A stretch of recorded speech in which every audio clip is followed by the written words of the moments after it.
Welcome to the Virtual Expats podcast, where we investigate the question of how does where we live affect what we do online. Technically, we are on an interview hiatus right now until the beginning of March, but I could not resist putting out an extra episode in celebration of Podbean, our amazing, wonderful hosting site, actually picking us as the podcast of the week.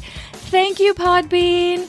If any of you are thinking of starting a podcast, please do go over to podbean.com. I seriously have not had this good an experience with a company in ages. They are absolutely, positively fantastic. Let's get to it. So just a quick reminder that Virtual Expats is branching off into a PodTube, which is part podcast, what you're listening to right now, and part YouTube channel, and that'll be in the show notes. In the YouTube channel, I'm delving into a little more of the personal effects of the virtualness on my own expat life.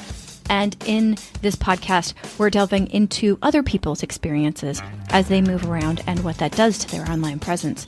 Today, I'm super excited to share with you a conversation I had with Greg of the Bangkok podcast. The Bangkok podcast is hosted by Greg and his co-host Ed Canute, and they really delve into much more than you would ever think about a location expat podcast being. Without further ado, let's listen to Greg on the interesting trajectory his life, both on and offline, take as he moved out of his home country, Canada.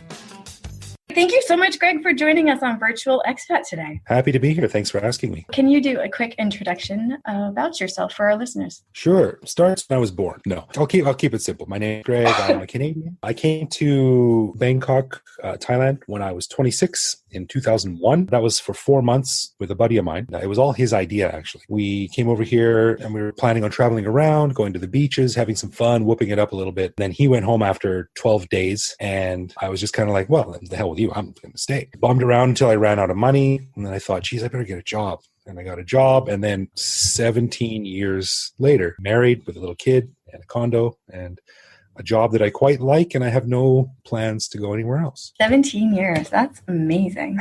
I can't believe I was 26 when I think how old I was when I came over here. I was a young punk. I was a kid. And I was just talking about this yesterday with someone when we were like, man, I was so restless in my 20s and I thought I had to do everything within like a year. There was just so much momentum and I was just so frustrated that everything wasn't happening all at once. And now I never had that. I think it's one of my great drawbacks is that I've never been very aggressive or ambitious. I've just sort of been like, yeah, whatever happens, all you can do is roll with it. I'm like Spicoli from Fast Times at Ridgemont High, except I don't smoke weed, which would probably make everything better.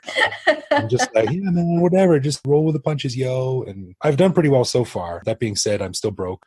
I have a 5-year-old car. So what we generally do on this podcast is we kind of map out your geographicalness and your virtualness and kind of see if one affected the other. When would you consider the beginning of your online presence? When you started having kind of like, hey, this is virtual Greg existence online. I have kind of a weird, not for kids story about that. I went to film school and I was taking a film course in Ottawa, Ontario, Canada. Mm-hmm. And this was about 1995 or early 1996. Yeah, I was living with a friend of mine who was a little bit older than me and he had a computer and we used to go on the IRC chat boards at night and it was all text-based. And you would just sort of join this chat room and then the list of people who were there would come up and we would start chatting with people. It was so cool and interesting and new because it was a completely virtual experience. At that time, we would still say things like, let's go surf and let's go to cyberspace, things that are completely... I don't know if I want to ask this question, but what's IRC? IRC means Internet Relay Chat. Oh, okay. The way you prefaced that, I was like expecting some sort of really weird virtual setup there. Okay. It was a computer with an orange text screen and a keyboard one piece. And I started to meet these people and I started to get to know this one girl and she invited me out to a movie one night. I remember we went and saw Pulp Fiction. It was a blind date basically. And this girl was like, I'm wearing a purple coat and I have long blonde hair and I'm tall. And I'm like, oh, wow, this sounds interesting. And I went to the mall and she was a lovely girl, but tall was a bit of an understatement. I'm 6'2" and she was about 6'5" and probably twice as heavy as me. I was like, oh, hey, nice to meet you. And it was just the first time that my expectations smashed up against reality. But anyway, we went to see the movie. And then afterwards, she invited me to an orgy. Oh, that same evening? No, not the same evening. Thank you. She's like, no, me and my friends getting together like next week. And sometimes we get drunk and we get naked and you're welcome to come. And I was like, I'll think about it. And I don't think we ever talked after that, but thankfully it didn't turn me off the internet. Your first at a room experience was very different than mine. Sadly, nothing of the same excitement level has ever happened to me since online. Do you remember what your handle was for that? Yes, it was Sir Greg, SIRGREG, because that was my nickname all through school. It's a long, stupid story, but I wrote it on a test one time, and the teacher started calling me Sir Greg to be sarcastic. And stuck. And by the time I got to high school, everyone called me Sir Greg. And that was my nickname. That's a pretty cool nickname to have. Pretty respectful. Everyone who knew me was like, this guy, Sir. Okay, how did they say Sir Greg? Sir Greg! That's not sarcastic. I guess no. Sarcastic, maybe. Sarcastic. Oh, fair play. So you got on the chat rooms, and then there's still debate on if email really counts in this timeline that I'm creating because it's more of a private existence. So let's stick to the stuff that's exposed to most people. I'm intentionally using that word considering the last story. So what was your next online experience? I mean, we continued going into cyberspace and surfing, and we used to go to internet cafes, and this was back when Friends was the #1 show on TV. So going to coffee shops was extremely hip. It never really stopped. It just sort of morphed. And then afterwards, I went back to college to film school. And it just sort of slowly started becoming a bigger and bigger and bigger part of how things evolved. And the internet's footprint continued to grow and spread and move into your life sort of imperceptibly and slowly. And it was a really interesting / awful time to go to film school, especially because this was 1996, 97. It was just at the time that digital technology was becoming easy enough to use and affordable enough to buy for most schools and things like that, that it was completely changing the industry that I was training to work in. It was a 2-year course. It was a technical school. First year, we learned how to edit films and things like that. And we were literally cutting with razor blades and taping, how they've been doing it since the advent of the technology in the late 1800s. And the year after that, year 2, they bought an Avid, a digital nonlinear editing system with 32 gigabytes of storage. And we were like, we'll never need any more storage. And so it was a completely different feel set. Everything was digital. And we used to have, with my professor and my fellow students, we used to have raging disagreements and arguments, not serious, but debates about how far digital technology would displace traditional technology that we were all used to. And I remember one of them being my teacher, Phil. He was absolutely sure that digital technology would never be able to be used in film projection in a theater.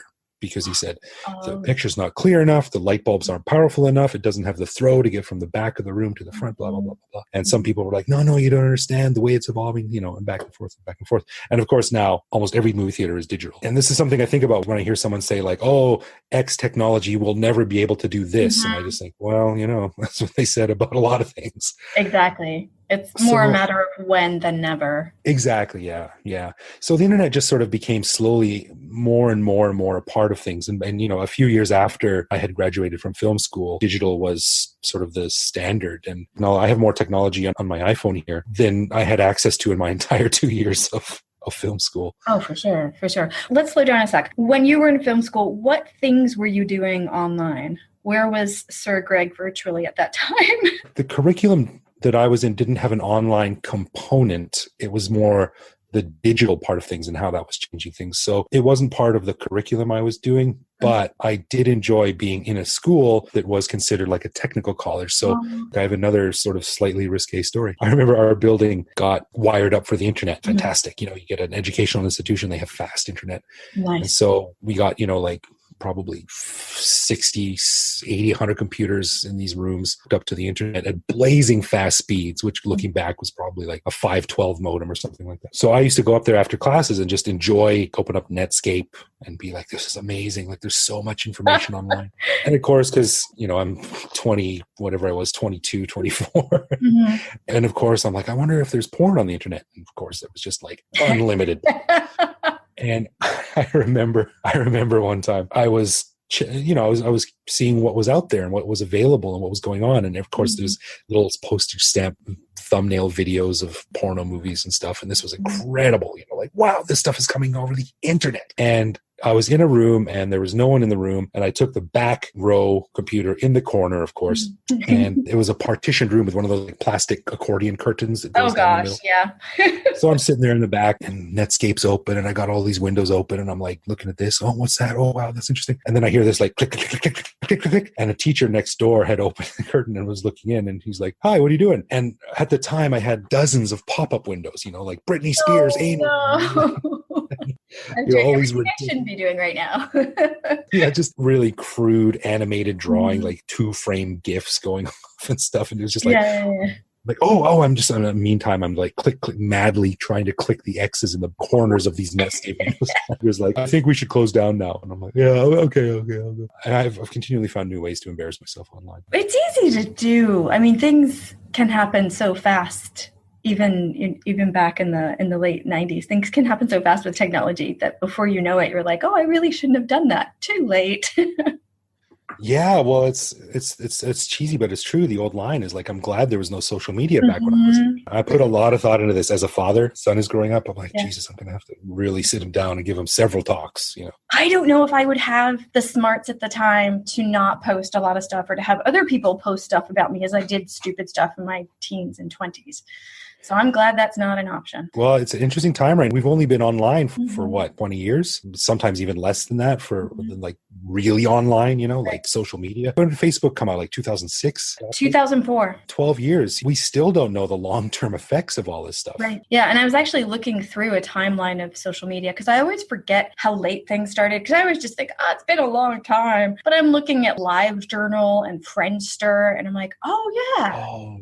I was huge on Friendster. I loved it. I barely remember Friendster, but I do remember, what was that music one? MySpace. I mean, MySpace was big on music too. I think that might have been it. What were you doing on Friendster? Same thing you do on Facebook, just meeting people and posting pictures and trying to find out, how does a website find me? And the problem with Friendster is like they were underfunded. No one really understood what they were, and they were never able to acquire enough server power to keep up with demand. MySpace swooped in and just sort of took it all over. And Friendster languished. They were really popular in the Philippines for a long time after the rest of the world forgot about them, but eventually they died. That's what Wikipedia is saying. They're saying the service would be popular in Asia and the Pacific Islands, and I didn't realize it got popular anywhere. There was like a blip in the US, and I'm guessing in Canada too, and then it just kind of went away. Well, that's one of the things you learn about living overseas is that you're like, like trends in America are by no means global. Yeah. all your friends in this country are using this app or whatever it is, and then all your friends in the other country are like, we don't use that over here. We use this one. Oh gosh, this explains why there are so many friggin' apps on my phone. I'm like,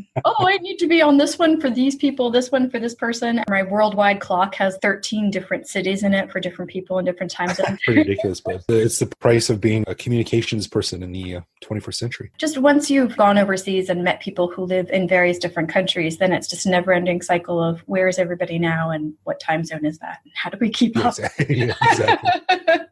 I wake up in the morning, my iPhone wakes me up. I pick it up, I turn off the alarm and I open Twitter, and then I check out, make sure the world hasn't ended overnight. And then I get up and I watch a few cartoons with my kid on the TV through Netflix as we eat breakfast and get ready. And then I go to work and I look at a computer for 8 hours. I have 3 giant monitors on my desk. Oh, 3? Yeah, well, I'm very important. And then I'm just thinking position-wise, 2 can kind of be veered in towards each other. Do you have them just 3 in a row? No, I have a 15-inch MacBook that I use on below, and then I have a shelf with two 17-inch monitors sit on.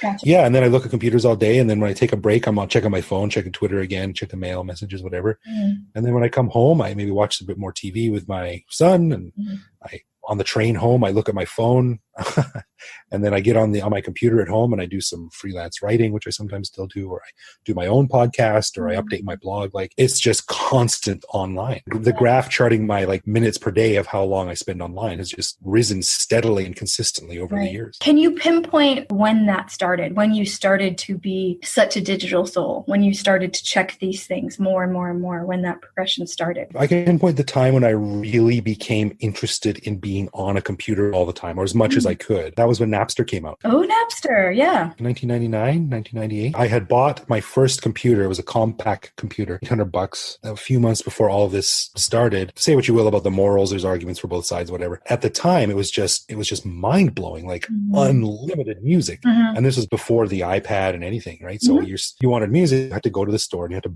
buy a CD. When Napster came on, I was like, oh man, I got to get as much music as I want to. So I spent a lot of time looking at music, listening to music, downloading, organizing. And of course, like I said, you couldn't take it anywhere. It wasn't portable. So you had to be at home listening to the music with Winamp. Winamp. Oh my God. Memories are flowing back so fast right now. Then you had to get Winamp to look cool. So you had to go on and get skins and stuff like that. And that was when it really became like, oh, this is internet thing might be here for a while. And I think it's going to be a big part of my life. What kind of music were you looking for at that point? What were you listening? I remember the first track I ever downloaded was a Metallica song, ironically. And then after that, it was Macy Gray. That was a big song. Yeah. So that was only a couple years before you went to Thailand. I'm making a bad assumption here that that's the first drastic geographical shift. So let me not make that assumption. From the beginning of your IRC days to when you left for Thailand, were you in one location in Canada? When I first got on the internet and the IRC days, I was in Ottawa, Ontario. And then I moved back to Calgary, Alberta. Okay. And that was where I stayed from 1994 till 2001 when I left. From Ottawa to Calgary, was that a big shift for you at that time? Yeah, because I'd spent all my time on the west coast of Canada, on Calgary, which is sort of like not as close to the coast as possible. So basically Calgary is above Montana.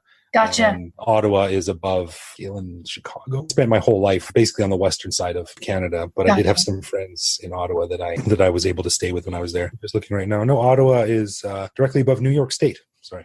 Oh, okay. Yeah, that's pretty eastern then. You were in Thailand when a lot of the big ones came out. I remember doing research for the trip that we were coming on to Thailand. And there was really a couple of websites, early text-only websites written by sexpats in Thailand that actually kind of turned me off of the country. I'm like, really? And there was Lonely Planet's Thorntree, where you'd post a question and then come back and 10 hours and see, please, someone answer me. I got a lot of jobs from that site. Nice. and travel advice. That was it. There was no cell phones. At least not that weren't hideously prohibitively expensive. I set up my own blog, which was really unique at the time, on Homestead. You remember Homestead? And it was like Angel Fire or something like that. And I had homestead.com/Thailand. You basically reserved your little website. I made a little website with a drag and drop templates they had. And I thought, instead of emailing everyone, because not everyone even had email back then, I thought I'll just write my blog and then everyone can come and check at their leisure. Yep. Not realizing that only my mom was ever really checking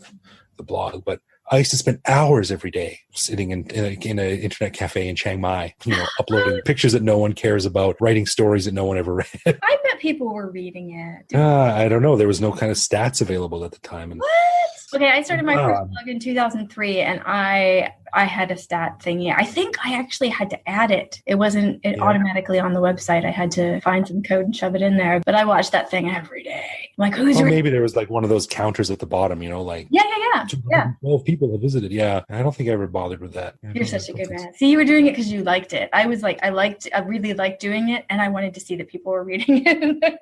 I think you're right, but I also think I was doing it was because I thought what I was doing was so cool. Everyone wanted in, My friend Mark and I first decided we would come to Thailand, telling people like, oh yeah, I'm going to Thailand. I'm going to go over there, go to Thailand. People are like, oh yeah, I've been to Thailand 4 times. I was such a noob. I had no idea. And I literally thought that I would be like walking through jungles and hacking away vines and like exploring places that no one had ever been before. And I just could not have been further from the truth. I was so unprepared. Oh, you were unprepared. My first place in Asia was Taiwan, and I saw the temperature and thought, oh, tropical island. Great. It's going to be like Hawaii. People will be in shorts all the time, and it'll just be like this surfing culture. And I'm like, wait, what? No. You get there and you're like, why are people wearing business suits? It's 212% humidity outside. Yeah. Why is everybody yelling at me for wearing a tank top on my scooter? Oh, wait, culture. That's why. So what did you write on the blog then? Just silly observational stuff. Today I went to this waterfall. Here's a picture. Yeah, first year stuff. Yeah. I don't have a copy of it anymore. What?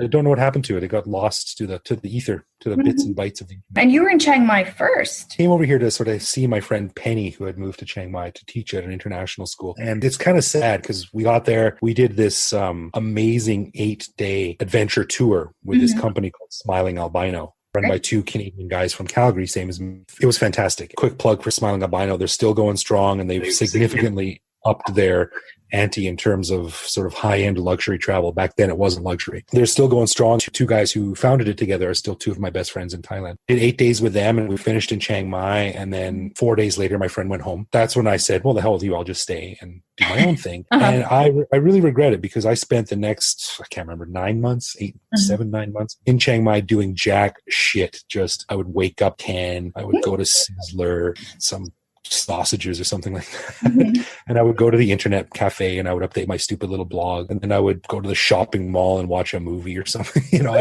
I didn't eat Thai food. I didn't talk to Thai people. I learned no language. I was the kind of person that I hate right now. It was a complete waste of time. I wonder if on some level you were adjusting even though you weren't fully immersing yourself. I don't know. Maybe, but I mean, there's no excuse. I could have adjusted a lot sooner. Did you go after that point down to Bangkok? Yeah, that's where I had literally had like $50 left to my name and a return ticket. This is when I talked about earlier of not having a plan of any kind.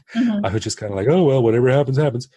And I went down to Bangkok and I was like, I'll spend a few days in Bangkok just chilling out before I get a plane home. And I called up my friend Dan, who was the co-founder of Smiling Albino, one of 2 or 3 people that I was still in contact with, who I happened to get on the phone because there was a landline. There was no cell phones. So I called him and I was like, hey, Dan, just wanted to say thanks for everything. I'm going back to Canada. Ran out of money. So, what are you going to do? And he said, well, I might know a guy who's looking for a teacher for a summer camp. And I said, oh, well, yeah, give me his number. I'll call him. And a few days later, I was sitting in an interview on a little kid's plastic chair and a small little kid's stick table talking to this dude. Yeah, I got a job as a teacher. I was like, yeah, all right, I'll stay for a while and see what happens. And here you are. Here I am. Yeah. Or there you are. Yeah.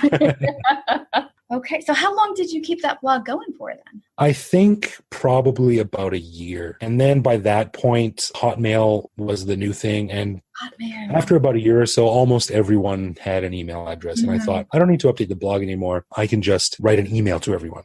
So I'll just fill in the CC fields. And also I moved to Bangkok and I didn't have a computer and I had a job. So I couldn't spend 4 or 5 hours a day anymore sitting at the cafe updating the stupid blog. So I figured it was just easier to email everyone. Yeah, that's interesting. We went totally different directions because I started my blog in 2003. I started off emailing people and they were sending the email to friends and it got too long of an email thing. So I ended up doing the blog because it was easier than CCing all of those people. But it was just a short time difference from 2001 when you did the blog until email got easier. And I did email until blog got easier. It's like just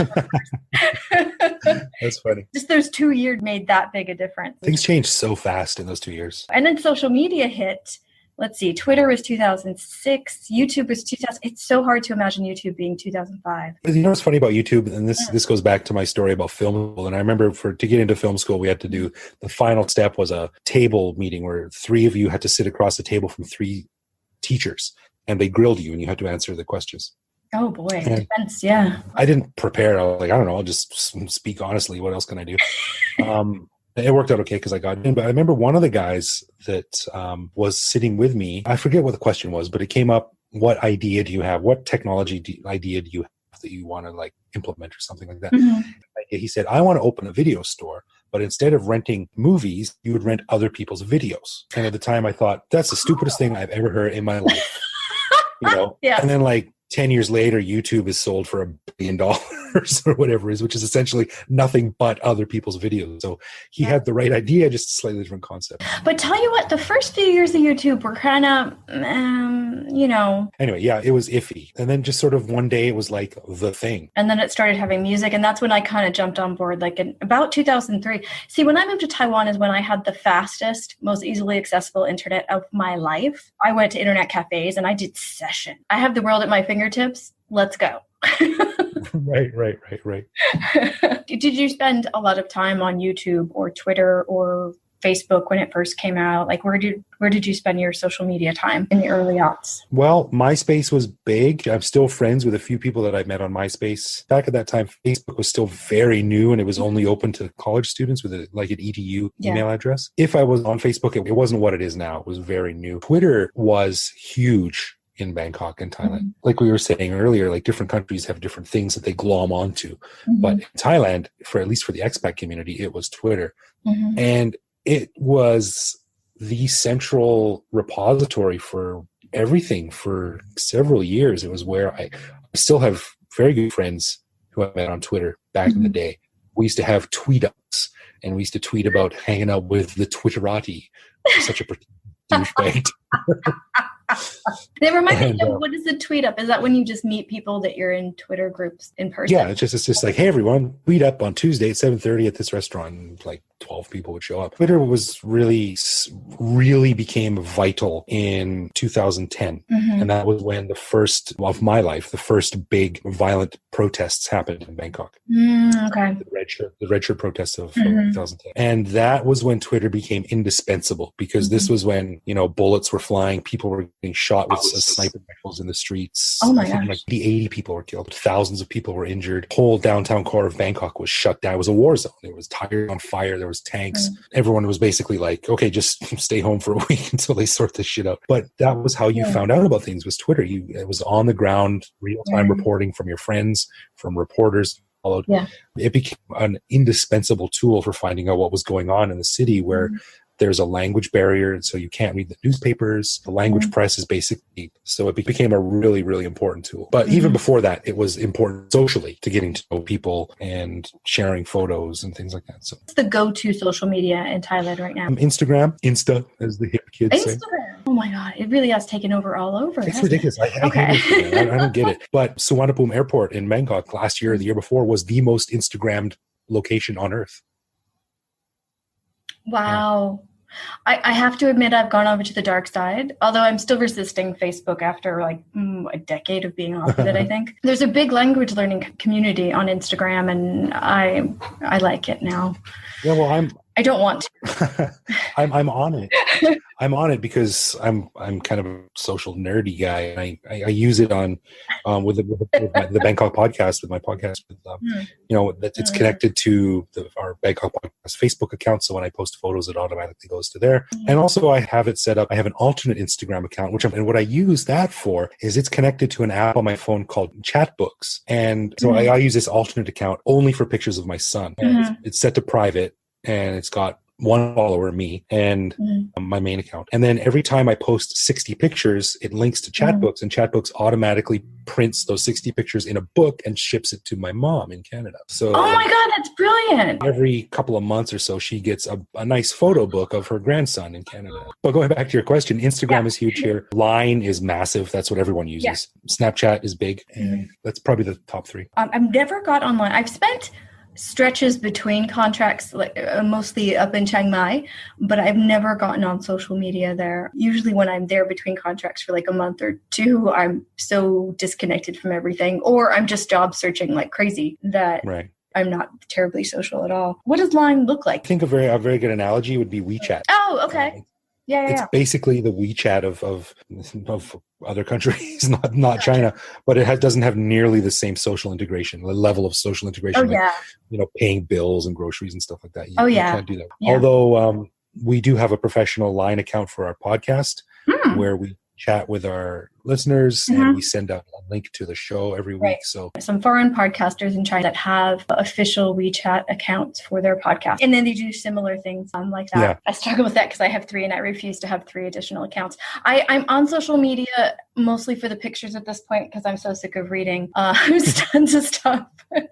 But I just, oh gosh, it's so time consuming, and how the different sites decide what I see bugs me, because there'll be people that I want to keep up with and they're not in my feed for weeks on end. Facebook has shrunk enormously in my life. I used to check it all the time. And just in the past 3 or 4 months, I've turned off all the notifications. I still use Messenger because a lot of people are still on there. My sister in Australia, my mom.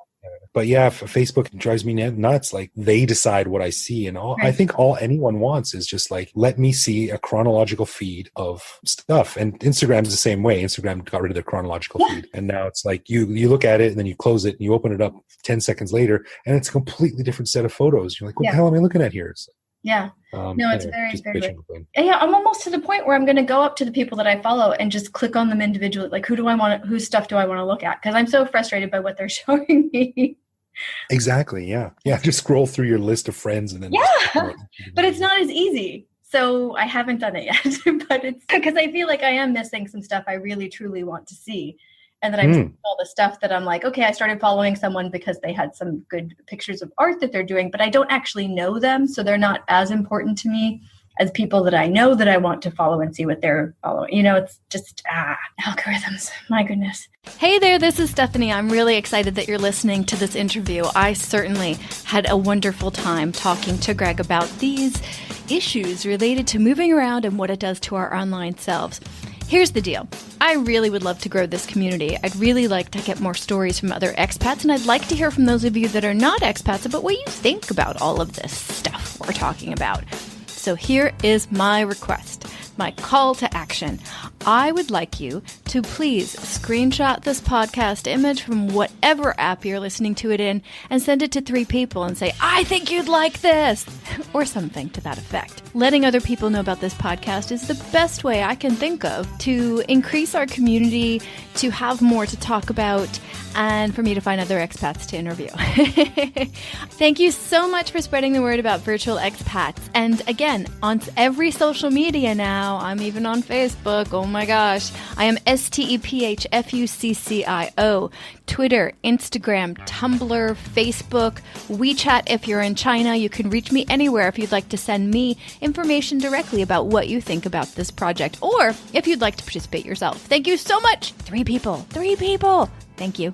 Do you have a Greg persona and a Bangkok podcast persona online at this point, or are they the same? On most of my accounts online, I'm BKK Greg, Twitter, Instagram, probably a few other things. My podcast is linked to my blog, and my blog is linked to my podcast, and they're all linked to Twitter and the podcast Facebook page. So BKK Greg is like my online presence, I guess. When they do happen, tweet ups or something like that, I still meet people, oh, are you BKK Greg or something? That's what I'm known as, if anyone knows me at all. What do you use social media more for? Your own posts and whatnot, or for the podcast? Personal, just information digestion. Keeping up with what's going on in the world, which these days is not a very enjoyable thing. I would say actually social media plays a relatively minor role in the podcast. Maybe it's just that I haven't put the work into it. I mean, we have a Twitter account and we have our Facebook account, and we do a minimal amount of upkeep, but it's sort of more acts as like just a channel to vomit things out into the world. Yeah, I do hear people saying, to increase your audience, you have to tweet like 35 times a day because the tweet lasts like so many minutes or whatever. And that just sounds like spam to me. Did an influencer say that? Ooh, an influencer. Oh, influencers actually even more than 35 a day. I know. It is their job. So, I mean, yeah, that part I suppose makes sense. I hate influencers. The problem is I know some of them and some really lovely influencers. Right. So it's hard to write off the entire category. Seeing like an independent coffee roaster, you're like, ugh. At the same time, you're like, oh, actually, this is an independent coffee roaster. Is a really nice guy. So you can't paint the whole thing with the same brush, but it's just that word has taken on a really hipster douchebag tint.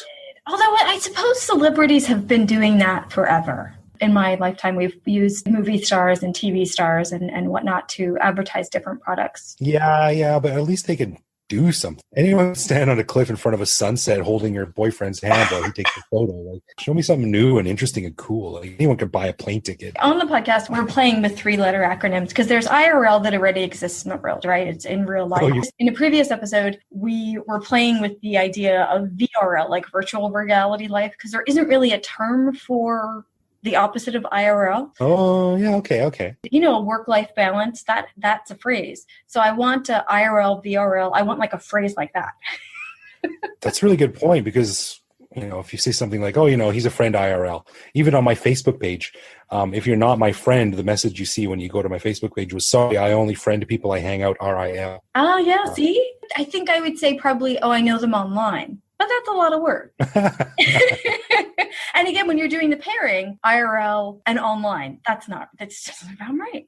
So going with that, do you consider your IRL, VRL lives balanced at this point? Or do you feel like your VRL's out of control? No, I think they're balanced. I do put a certain amount of restraint on what I put out there. Mm-hmm. I think, especially living in Thailand, of course, you understand this, living in China, you have to be very careful what you say. Yeah. In Thailand, the royal family is a very sensitive topic. Censorship right now. I mean, Thailand is basically a military dictatorship, whether it seems like it not. So I'm careful never to say where I work on the podcast. I just say that I work in an office, which is true, but I never say what company. I probably tweet less than I want to. There's many times where I've written something and read it and read it and read it and read it. And I'm like, huh. And I keep coming back to something that a good friend of mine told me, because when the former king of Thailand passed away a few years ago, we actually did a show on the king, why he was such an important part of Thai culture and why he was such a well-respected, revered person. It was incredibly reverential. There was nothing controversial about it at all. We said only good things. But just to be careful, I sent it around to a few friends who had been in town for a long time. One of them was the co-founder of Smiling Albino. And he wrote back to me and he said, yeah, it's fine. But you know what? Foreigners don't need to have an opinion on everything. Stuck with me. Put my message out there far less than I probably want to. Because after a while, I'm just like, I don't want to get involved. I just don't. If I don't tweet, who cares? So I do keep them separate. My personal life is Facebook, and the security settings are turned way up, and I'm only friends with people I actually know. And I don't follow a ton of people on Twitter, because who has time to check thousands of tweets after not looking for a few hours? I do put a bit of work into keeping them separate. Like every now and then I'll go through my Twitter when I'm not locked out, and I'll try to unfollow people that I haven't seen tweeting for a while. And I'll try to kind of it to a lower number, because I don't want to just follow people to follow people. Yeah. I do the same thing with Facebook. Anyone I haven't talked to or interacted with in like a year or so, I just unfriend. In one way, WeChat is kind of nice because you have to be on it. There's so many things related to work and finance that you can't not be on it. So literally just everybody's always there. You know that one platform everybody's on. Outside of China, it really is, what do you use? And everybody's on different platforms, and you have to remember which one this person uses and kind of go over there and contact them that way. I do kind of want one thing that connects all of the platforms.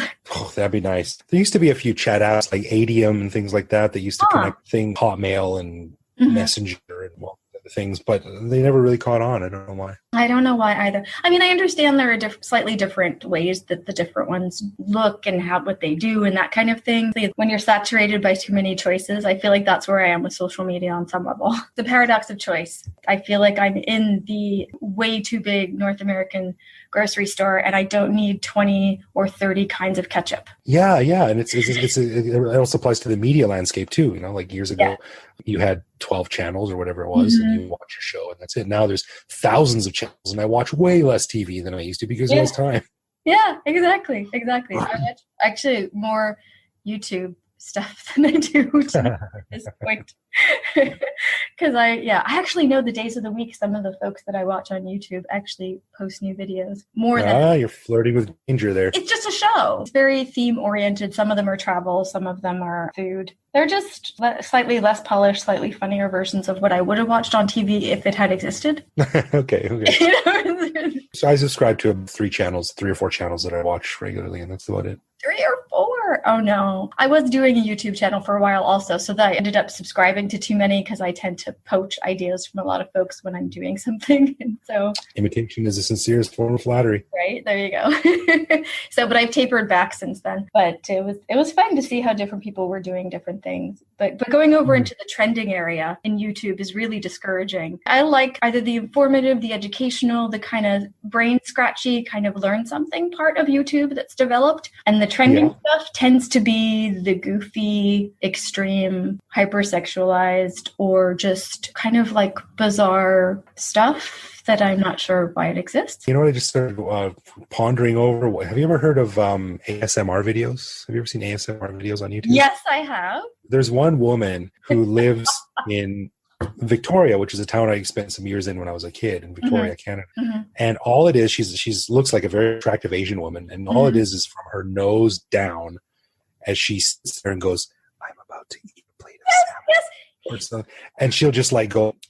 and eat all kinds of food. And she's got 2 million subscribers. And I'm like, I could do this. There's got to be enough weirdos in the world who want to watch a fat man with a goatee eat food. Like, come on. I don't want to be judgy. If somebody enjoys something and that's their entertainment, that's cool. Yeah, go nuts. I'm all for it. Like, whatever floats your boat, my friends. It's just, people out there that put so much work into their stuff and they make these incredible videos. And then you're like, that's all you do is eat in front of a camera. Yeah. I want to put a little webcam underneath my desk at work, pointed at my feet, and like there's got to be 1,000 people in the world who are freaks enough to pay $2 a month to get access to watch me in my feed all day. They probably would. You know, I don't know if it's like this in Thailand. Can't say in China. In Shanghai, because we're a tier 1 city and there's a lot of wealth here, and there's a lot of young people doing things that whatever they can do to make enough money for the next designer bag and yada, yada, yada. So they can pretend to fall out of a car and have it splayed all over the ground in front of them? No. We're talking about the wealthy wanting to stay wealthy. So you'll see when you go to restaurants and stuff, not even super high-end restaurants, you'll see women set up their multiple cell phones and you'll see them being filmed live stream as they're eating. And people are paying, they're like sending them money as they're eating. I just want to jump in the middle of that and start kicking tripods over and like, stop watching, you zombies. And now having said that, because my judgy side is out of control, I have to admit that I have watched some study with me videos. Really? Language learning, and I've been staring at myself while I'm watching them going, this shouldn't be interesting. But look how they're writing that. Oh, look at that column. Oh, look at all those highlighters. But that's totally different from watching someone eat. Not. Is it? I don't think it is. What the hell are you going to learn from watching someone eat? Like new fork technique or something? At least watching someone learn languages, you pick something up. Yeah, but after a while, how many tips can you really pick up? I don't know. I feel like it's along the same line. I sit here and I make podcast after podcast and have made $5. And these women go to a restaurant, eat one meal, and they've got, you can see the RMB, like little thingies, but popping up how much people are paying them. And I'm like, look, they figured out how to make money online. I'm not so much making fun of them. I'm just making fun of the people watching. Okay. I've got a friend named Conan Stevens. He's an actor. If you look him up on IMDb, he's like 7 feet tall, huge, muscular dude. I remember him telling me years ago that he used to get a lot of people searching for big feet. Used to come to get sort of shunted over to his website. That's what gave me the idea. I'm like, there's a lot of weirdos out there looking at feet. Like I've got size 14 feet, which is a perennial problem for me to find shoes in Thailand because I've lived here 17 years, never once found a pair of shoes that fit me. Yeah. And I'm like, like 14 foot in Thailand. Come look at my live stream for $2 a month or whatever.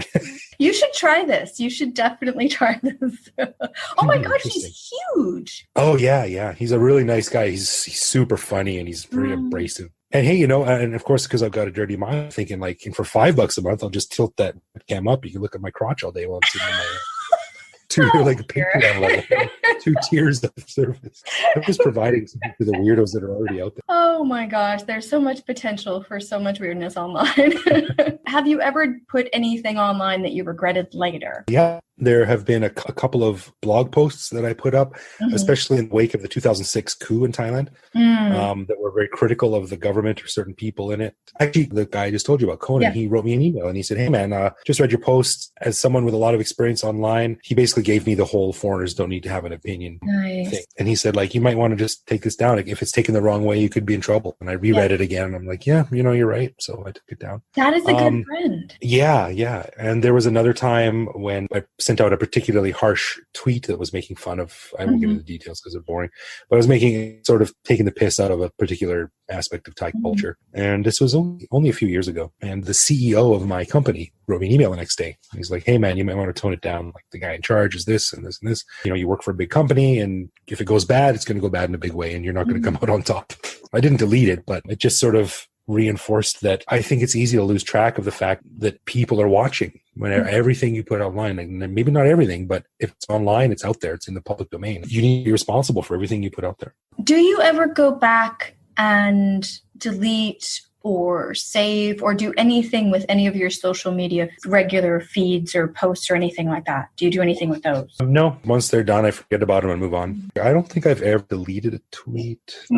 Maybe 1 or 2. I can't remember why. I have, but it's usually within an hour, maybe 5 or 10 minutes afterwards. I'll go, maybe that wasn't such a good idea. I'm kind of proud of that, actually, because it's so easy to just get riled up. And there have been a couple of times when like sort of trolls who are very notorious in Thailand have come after me, taking every ounce of restraint in my body to not respond, to just ignore them, and they go away. Yeah. But I'm sure I would have regretted saying something, but I didn't. When I did the blog in Taiwan, I had a full-on stalker. I didn't know he was, because you meet people that you meet online in person sometimes. And so I thought, oh yeah, he seems like a nice guy. Yeah, let's meet up and go get food. And then afterwards, like he kept texting me every time I posted, he'd text me like all day about my post, different questions and different things. And then I was just like, hey, dude, cool it down. Like what's happening? Like, look, just could you stop with all the texts? And he just got worse and worse and worse and worse and worse. And then he was like meeting me outside of my work and he was doing all this creepy stuff. And I was like, okay, there wasn't really any security stuff online yet in 2003. And I was in a different country anyway. So I was like, what the hell do I do? And I'm like, oh, wait, I have his phone number. I met this person. So I literally put his phone number on the blog and was like, if anybody's in Taiwan, if anybody's in the city that I was in, I was like, please, could you call this guy and talk him into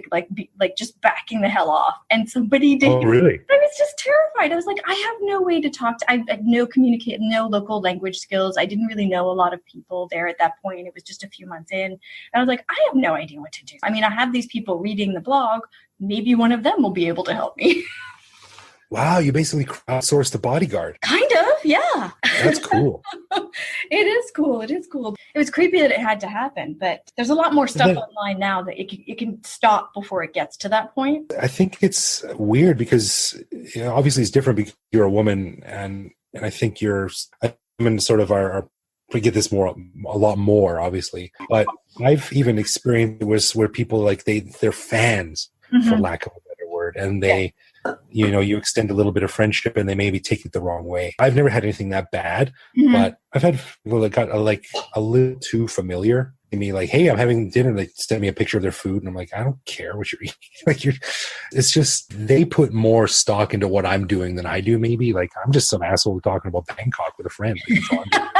But to them, there's sort of like this wall, and it separates. Yeah. Like you were talking earlier about your online persona. They don't know what's behind that. So when they get a glimpse, it's maybe interesting. And I'm guilty of it too. There are people that I admire or follow. And if I'm talking with them, like Mike Duncan, who's a podcaster who does the amazing History of Rome podcasts and Revolutions podcasts, which are, if you're a history nerd, like unbeatable. Him and I have had a couple of quick chats on Twitter. He followed me back and I was like, holy, this is really cool, But I was very cognizant of the fact that to him, I'm just some nutcase out there in a pool with 6 billion other people, and I don't mean anything special to him. Whereas he is unique and special to me because of what he does. You brought up a really good point, because I do contact people a lot, whether they are on YouTube, on Twitter, like anywhere I see them online. If they're doing something that is interesting, I ask questions, comment on things, and I'm like, oh my God, that was wonderful. And I'll even quote them to themselves, because I'm like, there's so little that comes in when you're doing stuff online a lot of times that I'm like, I feel the need to let them know that something is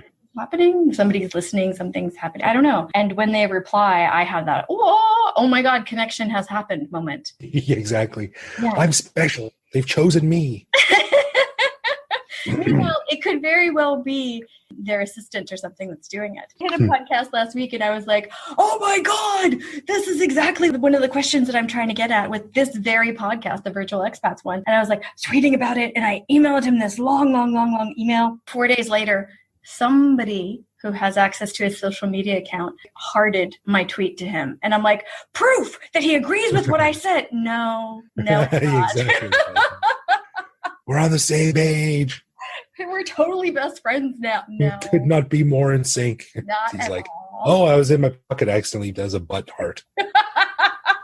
It's so weird though, because with podcasts specifically, we're in people's ears and we listen to people who are in our ears when we're listening to podcasts. It's really bizarrely intimate experience. Yeah. I use podcasts to drown out the noise of the city on my morning commute. I'm in my own little world with this other voice. And that's exactly. It. So it's hard not to think, I know this person. Have you received any weird feedback about the podcast or about the blog too? We haven't even talked about your blog. Greg to Differ. Not much to talk about. I think the last time I updated it was like 6 months ago. I'm working on something now. It's not really anything useful. It's just random thoughts that I have. The blog exists sort of as more of a patch of real estate on the internet that I like to have just because why not? Fair enough. There's also a page on there that talks about the walking tours that I've done with another company called Voice Map. The last post I have on there is I photoshopped up a Crayola crayon color palette based on Bangkok. It's just a weird idea I had that it's nothing more than like a little bit of a laugh.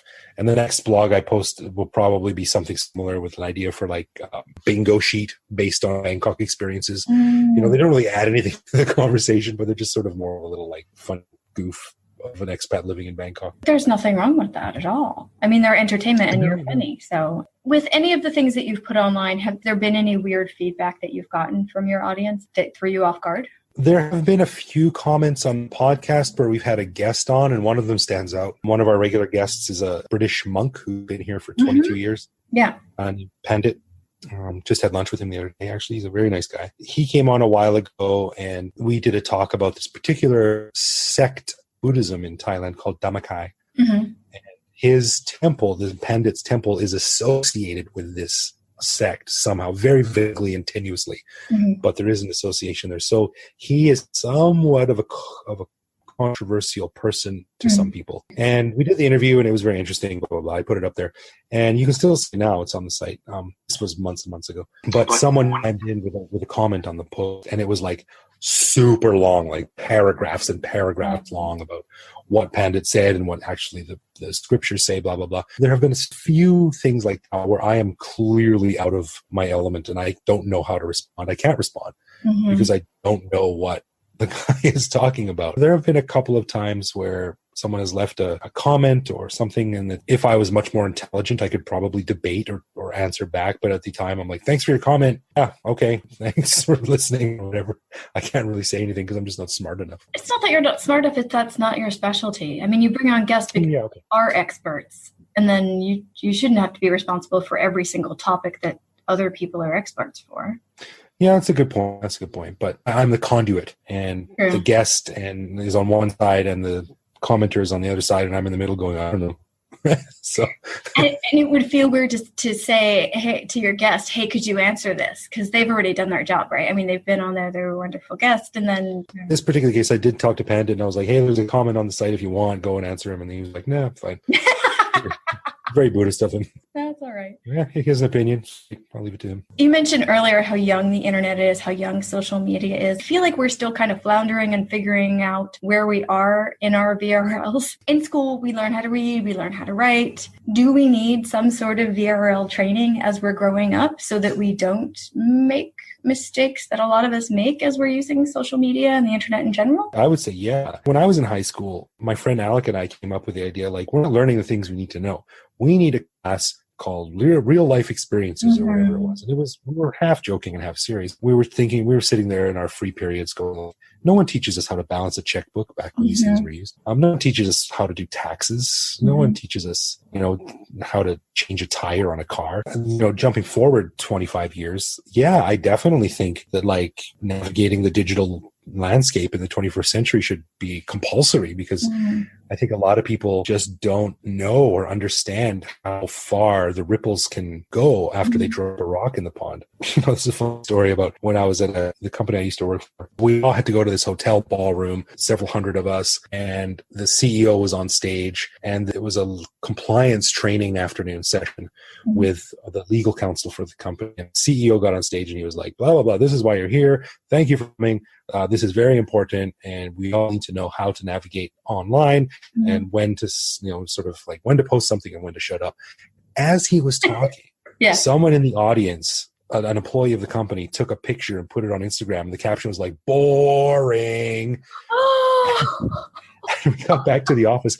At the time, I was working in the PR part where we dealt with all this stuff. And my coworkers and I were like, are you fucking kidding me? Like, that's galactic level of incompetence and just cluelessness onto how these things are perceived and distributed, And of course, we sent an email to her right away, and we're like, you might want to delete that post before someone sees it, But like, it seems so obvious to a lot of people, but you have to realize that out there, people just don't know. They think that they can say anything and do anything, and they don't really think about the consequences. So as I said before, as a father now, that's one of the things that freaks me out. Oh, great, my son gets his first girlfriend. I'll take a picture of his dick and put it on something, and then pretty soon I'm called into the school. It only takes a second. It's so quick, and it can be so lasting. Exactly, yeah. Someone who's 17 has a 15-year-old girlfriend, and they change a couple of sexy pictures back and forth, and suddenly you've got a child sex, offense on your permanent record. You need to think about these things. We were playing around in one of the episodes about maybe there being a time delay with posts. For example, a tweet, and then you'll press submit, and it will go for maybe a minute. And then after a minute, it'll say, are you sure you want to do this? Yeah, that'd be really good. Google kind of has that with their beer goggles app, add on or option you can turn on. I don't know that. What does that do? I think they used to be called beer goggles or something used to be called beer goggles. But anyway, there's a thing now at Google where you can, with Gmail, you can turn it on and it delays it by like a minute. So you can unsend something. Oh, yeah. I think I had that at some point. I think it's not long enough to rethink the entire theme of the argument. It's more like, oh shit, I forgot to CC that one guy, and then just recall the email. No, that's true. For me, I'm less likely to do something really stupid in an email than I am on social media. Yeah, exactly. Because I don't know, why is that? Oh, I'm trying to think of that right now, actually. They're both representations of you. Emails can be forwarded. Social media can be shared. Yeah. They're both kind of the same thing. You read emails over and over again. You read tweets over and over again. So I think I'm more emotional on social media than I am in an email. I'll do enthusiasm, rah kind of cheerleader stuff for my friends on email, but I won't necessarily be angry or frustrated or have like a negative emotion. This is the first time I'm saying this out loud. Wow, is this true? My frustration tends to come out. Yeah, I think it tends to come out more in social media than it does to a specific person or group in an email. Are you enjoying this conversation about our virtualness and our geographicness colliding? Me too. Hey, I would love to interview you. Do you live in a country that is not your home country? Let's talk about your experience. Let's do it. Contact me at stephfuccio, STEPHFUCCIO @gmail.com. Or you can hit me up on any of my social media platforms. I am Steph Fuccio on Twitter, Instagram, Tumblr. So contact me. Let's line this up. I would love to get your opinion into these questions out into the world. Let's do it. I think because social media is social and email is more measured, it's a more structured representation of you. I guess if that makes sense. It could be. And I think a lot of my emails these days, they're very matter-of-factly. They're very scheduling. There are some that are personal, but a lot of them are very transactional. Whereas my social media has the range. Because I just think people are less inclined to forward an email unless it's particularly offensive or something like that. Whereas social media, it's easy to just click a button and boom. Oh, I just had the flash. I did send a very long, very angry email to the wrong person about, I know the exact year. It was 2001. Nope. And it backfired in a way that was just like I was writing about one person and thinking of I was sending it to this other person. Like I was sending it to my best friend and I was talking about somebody else and I accidentally sent it to the person I was writing about. Yeah, it was not good. Part of the burnt past thing where I'm like, okay, we're not going to do that anymore. That's yeah, there's nothing quite like that sinking feeling in your stomach when you realize what you've done. Oh no. Yeah, and there was no taking it back then. And oh boy, I don't know if Line has like a voice feature where you can leave audio messages. Does it have something like that? I assume it does. I've never actually done that before. I know WhatsApp does. A friend of mine communicates only via voice messages. And for WeChat, I use that thing. I'll do it via voice message because those I don't think you can forward those. And so I just checked. Line does have a thing like that. It does. Yeah. Okay. I don't usually like using a dictation a lot because unless it's for something very clinical and very basic, because otherwise I'm sending messages to my friends or like, I can't believe this ducking thing or something like that. Did you say ducking thing? Yeah. After all the things that you said ducking, really? Well, because I say like, oh, this fucking thing sucks, and then the computer autocorrects it as ducking. But you know what? Actually, you might find this interesting. I actually found a workaround for that. If you save a contact in your phone as fucking, then it won't autocorrect that word to ducking. That is really funny. I thought it was brilliant. Oh my gosh. I don't actually use autocomplete. I hate the suggestions they give me. But that is a really good workaround. I thought it was brilliant. The person who figured that out should work at NASA. Looking at your timeline from Ottawa to Calgary to Chiang Mai to Bangkok. Oh man, you basically adult grew up with the internet is basically what's happening. Like to the question of did your geographical changes affect your onlineness? The only stab in the dark I can make at a very, very thinly lined answer from an outside perspective is that when you went from Chiang Mai to Bangkok, it looks like you went more from a megaphone to a community. You went more from the blog where you're sending stuff out there into when you started to do the Twitter and the other things and doing kind of community stuff. Yeah, that's a great way to put it. It became a little bit more personal. You got to meet some of these people in person. It was also a lifestyle change too. Before in Chiang Mai, I was just kind of living it up and not really doing anything. But when I came to Bangkok, I was working and I was part of a community, as 10 years as a connection. Yeah. Those connections were mirrored from the social media. They were also mirrored in real life, most of them. So I could chat to someone on Twitter, but then I would also see them at work the next day. So it's a very different interaction with people. Wow. Okay. So we're inconclusive, but it is interesting to watch the internet develop as you went from place to place. It's fascinating. And it's just, like I said, it's been a consistent, steady upward trend as to how it became part of my life. And I just assume that everyone's like me, but without the internet, I would have so much free time. I wouldn't have a job.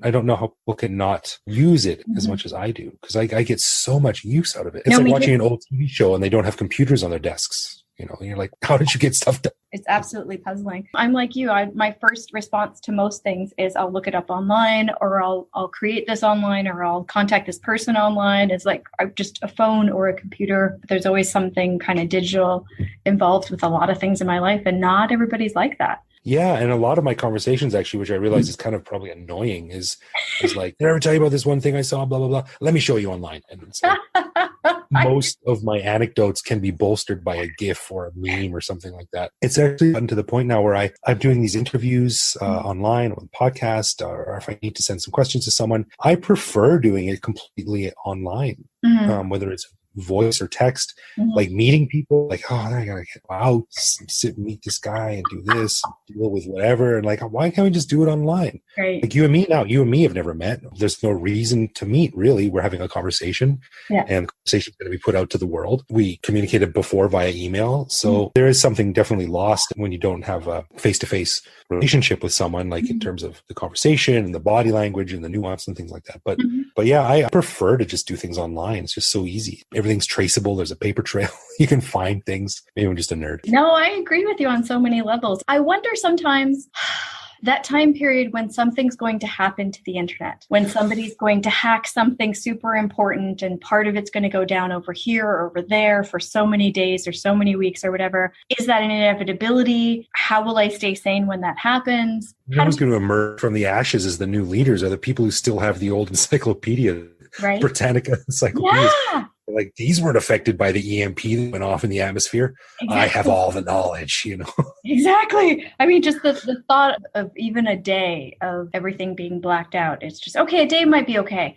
But beyond a day would just be like, okay, that's just affecting too many things. The comedian Joe Rogan has a great joke about this. And he says, paraphrasing, but he said, when I was a kid, I thought like, oh, no worries if I don't understand anything. The adults have it all figured out. No worries. But now I'm an adult. I'm scared shitless because I don't know how anything works.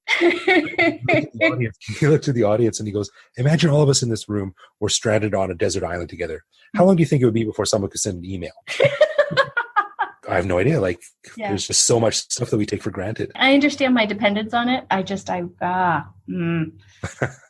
want to wean myself off. It's way too much fun. Were you a library person when you were a kid? I enjoyed them, but I didn't rely on them. I did. So for me, the internet is just turned into my digital library. Like if I want to find anything, learn anything, it's all there. Yeah, unavoidable. And it's something that I rely on every day for my work, for jokes, for anecdotes. My friend and I at work, where we have a common thing to say, like, oh, well, what year did the Bismarck sink? He would say, like, if only there were a way that we could query that. Oh, yes, I have a friend that says that. If only there's a device that could tell us that information. Thank you, Aaron. Okay, final question. What is the thing that you wish you could do online that does not exist yet? Besides make feet videos and just watch the money roll in? I bet you those do exist now. You're going to make me YouTube right now. I'm looking. I swear I'm looking right now. Oh, my God. Oh, God. Is there stuff on there? Oh, Now I gotta check. Please amputate my size 16 foot. What? Oh yeah. Oh, God. Gross. No, I'm going away from this. No. Mm-mm. Oh, ASMR, relaxing foot massage. Oh, there's Kenny Loggins' Footloose video. That's kind of wholesome. Oh, God, I saw this. Please amputate my size 16 foot. Oh, God. Foot painting DIY? Wait, why would you paint your... It's live now. Oh my God, we could go into the live sand foot painting video live. Curious about this guy. I tested a crazy foot peel mask. You know Reddit, right? Yeah. Yeah, well, there's a whole subreddit called popping, which is exactly what you expect. And it's one of the most popular ones. Popping? Popping? Yeah, just people popping zits and cysts and stuff like that. Oh! And there's a doctor known as the pimple popper, and she's got crazy huge audiences on YouTube just popping pimples and getting blackheads out of people's noses and stuff. Like, oh. Okay, I get the practical side of that because sometimes those can hurt. Oh God! Oh wait! Oh, sorry, just nail fungus.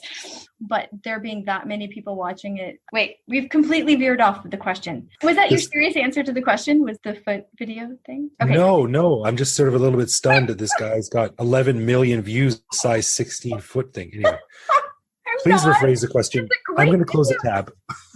His I forget what they call the picture that goes on the video, but that's a great picture that he's got there. The video thumbnail. Oh God. Oh my God, it's like sponge feet. Okay, is there anything that I wish that I could do online that I can't do right now? Yes. Not really. No. I was thinking maybe the VR thing. It interests me, but it's not something that I want to get involved with. I just want to avoid turning into a zombie. But I mean, I already sit in front of the computer all day. I don't want to sit in front of the computer with a mask all day. No, but I mean, I can play video games if I want to. I can chat with video. I can chat with audio. I can type. I can be creative. I can Photoshop. I can make things, learn things. It might be a pretty limited answer, but I can't think of anything that I want to do that I've never said, I wish I could do this. What about you? Yeah. Well, my initial answer most of the time is smell. And then I walk outside and go down the wrong street. You live in Asia. You get this, right? Yeah. Oh, yeah. There's some pretty powerful smells in this part of the world. Sure is. And then I go, well, do I really want that? I don't know. If I could scratch and sniff Instagram and like make the choice, not just have it hit me, like sometimes the video just starts on its own. I don't want that. Yeah, I mean, it'd be nice to be able to go to YouTube and watch a video of like someone mowing their lawn in a Midwestern town on a summer afternoon, and I could smell barbecued hamburgers or something. That'd be nice. Oh, okay. And then if we're going to do that, some sort of like if there was a video of a beach, to have the wind come out of the video too. So that'd be nice. Or you could turn on a fan, but not really the same thing. It's really no. I want that air to come through the video, damn it. It'd be nice if I could smell my Kindle and it would smell like an old book. Oh, there you go. Yeah, I guess that would be interesting, but it's certainly not something that I miss. Well, there's still real books around, and I actually do sniff those. But, So do I. Yeah, I love it. Yeah, it's hard not to. Okay, I lied. This is the last question. Do you think there's a difference between how expats use the internet and how non-expats use the internet? Internet, social media. Serious questions. Their VRLs. Is that serious? I mean, serious in that I have to think about it. But I can't just come up with a pithy quip. How do Thais use the internet in the ways that I don't use the internet? I have nothing to back this up, no stats or anything, but Thai culture is very family oriented. Everything revolves around the family. So I think that for a lot of people, the internet is seen as sort of a bit of an escape in Thailand, just a fun little trifle to play with. And there obviously are people here that use it very seriously for business and learning and education, etc. Yeah. But I think it's seen as sort of like an add-on to their life, which mostly centers around their parents and their cousins and brothers and sisters and stuff. Whereas for me as an expat, it is my life. It's not an add-on. It's how I have a family. It's how I maintain contact with my family overseas. I think it's a bit more vital to me than it is for a lot of Thai people. I mean, we would all miss it terribly if it went away, like we were just talking about. But, I see it as like, if I didn't have the internet, I would feel probably very, very cut off from my home culture, from, the pop culture that comes out of it, from the family and the conversation and the updates I get. This is related to something that my friends and I talk about a lot too, is that how, my wife is Thai, and as well as we get along, we're never going to be able to get along as well on a cultural level as me and my friends who meet at the pub and chat about old TV shows or like Seinfeld reruns or something like that. And you need that cultural input. You need that cultural mirror to bounce things off as an expat living in another culture, which is something that I think the internet provides, because I can look up a funny scene from Seinfeld if I want to on YouTube. I can go and read the headlines from the newspapers in my hometown. It provides a doorway to me that I think a lot of people living in Thailand don't need, because everything they need or want to have is here. And it's funny because the first place I lived, not just traveled in overseas, I thought I'll use the internet for a while, then I'll immerse myself in the local culture, and I won't need to have a foot in Western culture, American culture anymore. And yeah, I literally almost went crazy because I didn't make sense. Why do I need to be completely disconnected from where I came from? But I thought that that was the progression that needed to happen. And I don't think so. I think we can balance both. And I think it kind of helps us do that. Definitely. Yeah. It gives you a hit, like a little bit of like, oh, I want to see that one scene again from that funny show that I watched when I was a kid. Boom, there it is. Back to work, Yeah. Like I'm watching stuff that's happening in the US, some of it. And even entertainment wise, like I'm aware of some things that are happening, but there's a lot that I'm not, because I'm not hearing everybody talk about it all the time or that kind of thing. I'm missing some, but I'm getting some, but it still feels like I've got one foot kind of there, and it feels kind of grounding sometimes. Definitely. Unless you want to go fully native. I don't think any of us really want to. Like that's where we came from. It's in our DNA. Moving overseas as an adult, do you need to? Do you want to? Could you completely divorce yourself from your home culture to that degree? Well, it's funny you say this now, because this is a bit more on a personal note, but my sister just moved to Australia. Mm-hmm. My mom is going to move to South America in the next year. Wow. That's it. My mom raised me and my sister by herself. So I've got a couple of cousins and stuff scattered around. Mm-hmm. But suddenly I find myself like, there's not really anything left in Canada for me anymore. Mm-hmm. And now I'm thinking about my son. He's half Canadian, but like, how important is that to him now? Because I'm not going to go home every year to see grandma. So if I don't tell him about Canada and go there regularly, which I now have no reason to, he's just not going to be Canadian. He's going to be fully tied. Nothing wrong with that, but he's going to lack that connection to Canada that I take for granted. I actually wrote a blog about this a while ago when there's a Canadian band called the Tragically Hip. Mm-hmm. They're sort of like Bruce Springsteen for Canada. Like they've been around forever and everyone knows the Hip. The lead singer, Gord Downey, he died of brain cancer about 6 months ago. Maybe 8 months ago. And they knew it was coming, and they did like a final tour, cross-country tour, and they played all these amazing dates, and like all these famous people were there and stuff. Mm-hmm. And so sort of like a farewell thank you tour before he died. Yeah. He died. It was very sad. Mm-hmm. And so I went back and I re-listened to their stuff because I never used to like their music. And I really liked it when I re-listened to it this time. Mm-hmm. And it struck me that the Canada that I knew, that I identified with, that I think of when I think about Canada in my mind, it doesn't really exist anymore. So when I say like, oh, I miss living in Canada, it's not really true. I miss living in Canada 20 years ago. Yeah. But that's not the Canada today. The Canada today, I don't really know much about.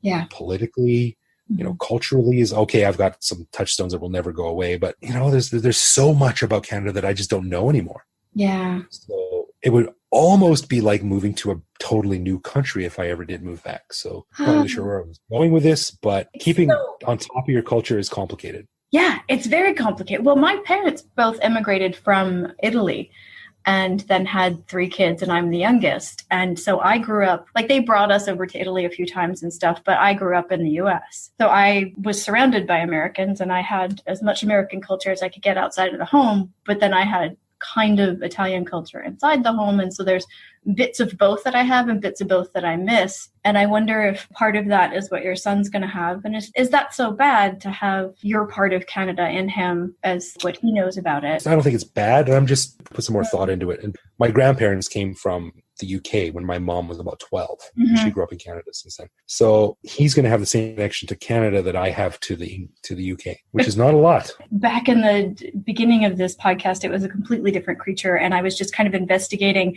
different kinds of people living overseas. You have the business expats, and you have the people in teaching English. And then you have and that's when I learned about TCKs, the third culture kids. Yeah, we did a show on that recently too for our podcast. Yeah. And so I actually connected with a woman who wrote a book after doing all this research on that. Oh my gosh, the similarities between TCKs and immigrant kids, and a lot of that multicultural, but kind of, there's also black holes culturally, that kind of goes together. Like you've got this extra stuff and you've got stuff missing, and it's complicated. Yeah, I never even heard that term until about 6 months ago. I think, I don't know, I could probably date it if I had to, because it's in one of the episodes, but I was just like, oh my God, I didn't know this was a thing.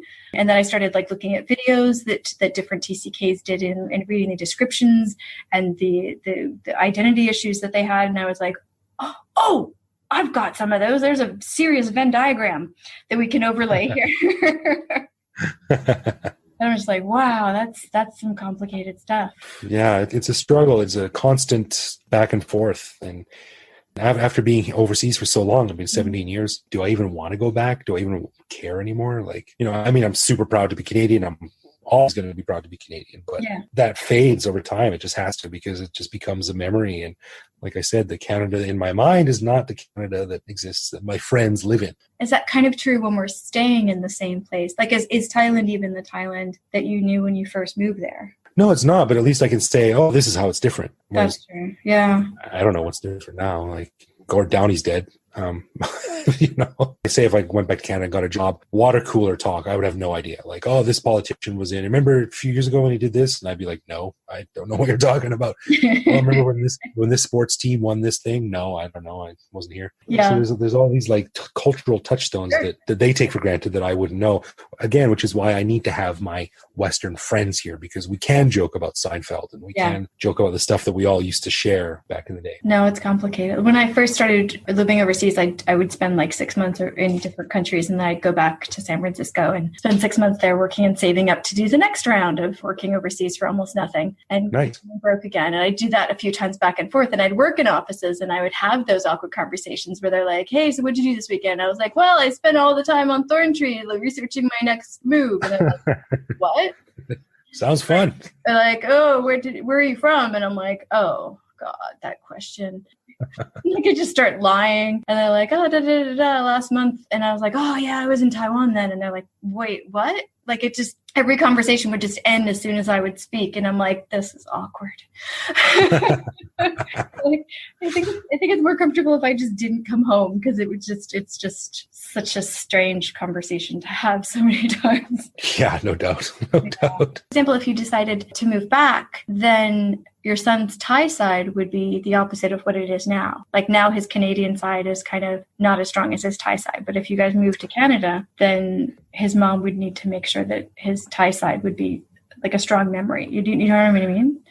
Yeah. That gets into a whole other conversation. I don't think we're going to be moving back, mostly because we can't afford it. It's just so goddamn expensive in Canada. Oh my God. Yeah. Oh my goodness. I'm here for the next little while. And I mean, I said that it was supposed to be 4 months, 17 years ago. So I think I'll be here for a while yet. Well, I went kicking and screaming from Asia, like, oh gosh, the first gazillion years. And yeah, just before we left the PhD, I was like, I think we should go back to China. And my husband just kind of like dropped everything out of his hands and went, I'm sorry, you want to go back to Asia?